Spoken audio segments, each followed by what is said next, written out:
Welcome, and greetings to all. I am Shen Long Pen Dragon, the Lore Master. So, as always, a quick disclaimer. I don't own any of the images or the story in this video. The credit for these all belong to their original sources. Okay, ladies and gentlemen, today I'm going to be telling you the story of the Epic of Gilgamesh and the Bull of Heaven. I do apologise in the unholy delay it's taken me to get this video out to you. A lot has been happening over the last couple of months and I've simply had absolutely no time to make any videos. I was hoping to get this done earlier, now that I'm actually on break from uni, but I had a guest over the Christmas period, and believe it or not, on Christmas Eve I actually got hit by a car. Yes, you heard me correct, I did get hit by a car while walking my dog. Thankfully I took the full force of it, my dog is okay, and luckily the guy was going slow enough that I escaped with pretty minor injuries, just bruising and a bit of a limp. Thankfully nothing was broken, and rest assured I am okay. Anyway, ladies and gentlemen, without further ado, let me actually get into the story. So there are actually two different versions of this story, the first being the original Sumerian poem, and the second being referred to as the Akkadian Epic, which is the standard sort of story which is mostly known. So the woman that you see here in front of you is Ina, or Ishtar as she's sometimes known, who plays the role of the main antagonist within the story. She is in fact one of the gods, and is believed to be one of the gods of love and war. In the Akkadian version, the goddess desires Gilgamesh and makes sexual advances towards him. However, Gilgamesh, being the warrior king of the city of Uruk, rejects her advances, wanting as little to do with gods interfering with his life or his kingdom. This rejection of her affections actually doesn't take place in the original Sumerian poem, which leads to debate as to what occurs next. No one actually knows why the next steps took place.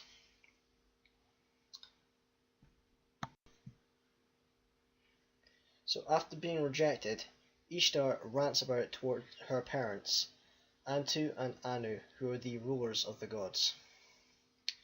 She demands retribution and asks for the Bull of Heaven in order to exact her revenge. Bull of Heaven is a dangerous beast, according to the stories, and her father Anu initially says no, fearing that it will cause too much destruction on Earth. This includes 7 years of famine and plague.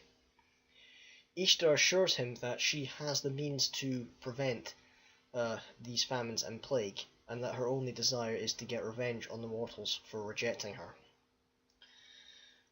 Anu again disagrees and says no, he doesn't wish to give her the Bull of Heaven, so she begins to coerce him by making threats on humanity, saying that she will raise the dead and cause untold havoc. It's also worth noting that the raising of the dead to destroy the living does not again take place in the original Sumerian poem. That is a part of the Akkadian epic. Eventually, Anu agrees to give her the bull, provided that she can assure him that the damage will be minimal. When the bull first appears on Earth, his first breath is said to blow a hole in the ground, which kills 100 men. With its second breath, it creates a second hole, trapping 200 more people. Horrified by the damage being done by this bull, Gilgamesh and his friend Enkidu set out to slay it. After a fearsome battle, the heroes managed to defeat the creature.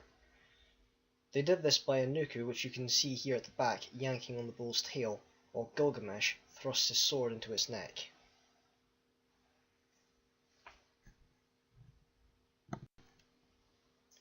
Details of the battle itself are not well documented, other than the fact that the heroes did triumph. After their victory, they carve out the bull's heart and present it to the sun god, Samesh.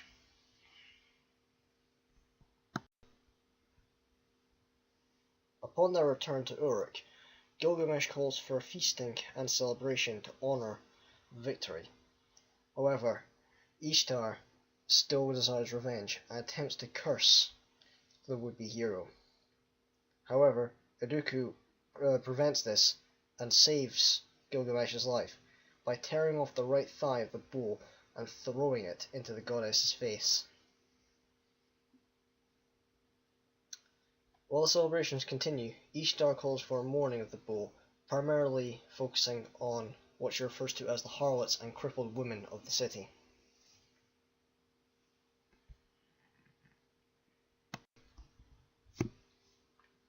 Because of their actions and slaying the bull, the gods declare that either Gilgamesh or Iduku must die.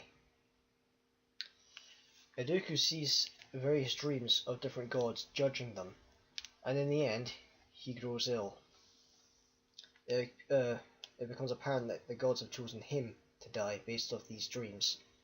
Probably they chose him because Gilgamesh himself is a warrior king, and they don't want to leave the people of Uruk without their ruler.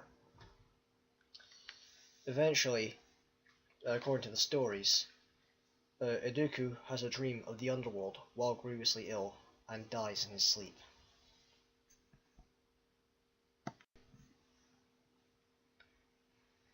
Gilgamesh himself had always seen Iduku as his greatest ally and best friend.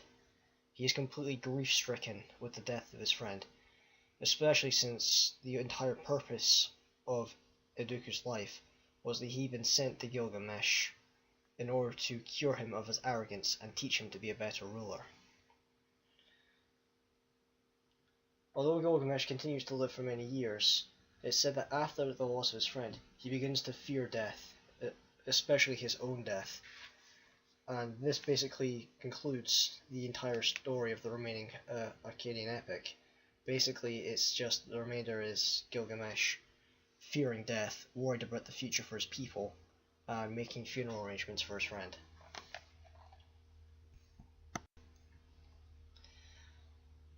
And thus ends the epic of Gilgamesh and the Bull of Heaven.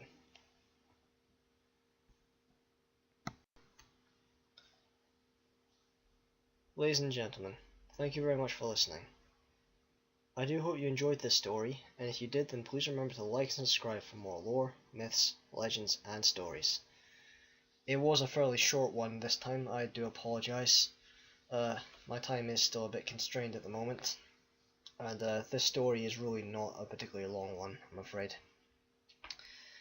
As you can see, it is a bit of a tragedy in the end with the death of Iduku, and basically the rest of Gilgamesh's life is spent living in fear. Not really a way that you want a warrior king to go, but hey ho. So that is actually the last story so far for doing the Persian segment. I may return to it at some point in the future. So the next series that I'll be doing is we'll be going across the Hindu Kush and into India, Pakistan, Bangladesh, places like this, where we'll be having a look at some of the Hindu mythology. Hinduism has arguably one of the most complex and, again, probably one of the most peaceful mythologies compared to a lot of the other ones.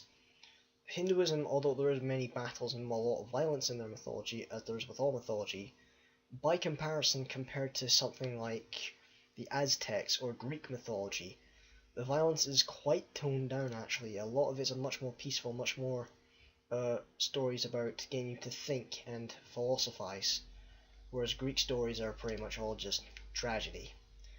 The reason for Greek stories, or Greek tragedy as they're always referred to, is because the Greek ethos was that since all life begins in pain and suffering, all death must also be pain and suffering.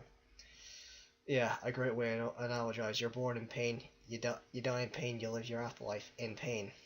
Lovely. Anyway, for that sole reason, and because also the Greek myths are so well known, I'm probably not going to touch on them too much unless it's requested. After doing the Hinduism segment, again there'll be 5 videos on that, we will be moving further east, into the Far East, where we'll be looking at places like China, Japan, Vietnam, Korea, and then after that we will go right around the world and do the Native Americans before heading down into doing the Aztecs and Mayans before we return back to Europe. Hopefully that all sounds interesting to you, and again I hope you enjoyed this video. Anyway, ladies and gentlemen, that's all from me. I'm Sharon Longpen Dragon, and until next time, remember, knowledge is power.